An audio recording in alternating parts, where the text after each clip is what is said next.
But this one just happened to be written on International Men's Day, and it's called Man Love. I am a man, and I was born on this earth, and I was given the gift of my life at my birth. I was swaddled and cuddled and bathed and bottled. I was snuggled and struggled, paraded and throttled. And I learned from my father, who learned from his own. Neither were perfect, but each came at home. He prayed with intention. I soaked like a sponge. He taught me the uppercut, block, and the lunge. He showed me respect was a privilege earned. He respected the elders from whom he had learned. And he never once came home with drink on his breath to batter my mother and leave her for death. And he worked and he saved and he brought us to places. He took all life through Adam and left no disgraces. He lived in the town. He was a farmer at heart. He taught me to hunt and to fish was an art.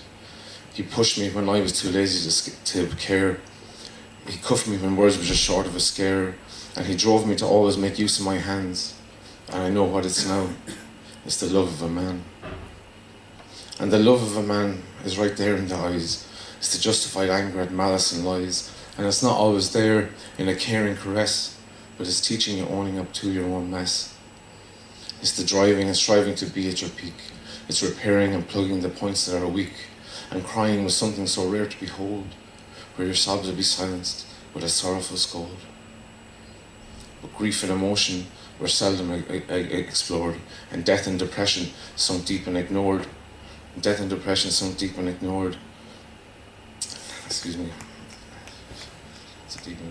Where logic and craftsmanship beggared belief, and beggars were failures that slept on the street, and pressure and fissures were part of God's plan for you to walk upright and to be called a man. Where some felt a sorrow and some felt a drink, and some just kept falling on over the brink, and some became rapists and killers and scum, and some were the papist, Hebrew and Muslim.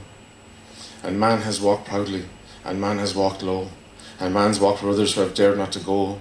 But each man has a purpose, that man has a place, that we all play a part in this huge human race.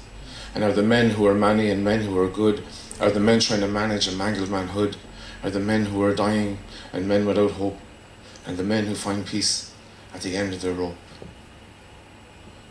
And we're told that it's toxic, this love that we share, that evolving is solving from those who forbear. And pre my paternity I'd have agreed, until I saw truly that tough love's a need, a necessity nourishing offspring and brood. The love of a father is vital as food, and this binary boundary is being berated, that somehow being a man is a concept that's dated. And I'll teach to my son, just as I was taught, that life's not a picnic and often is fraught with pain and with hurt and with cruelty and sin, and shed a tear if you must, but take it on the chin. To my daughter, when you're out, there's men who'll endanger, good instinct will separate soulmate from stranger. And to both of you growing up, for as long as I can, will ensure that you'll have the love of this man. Thank you very much.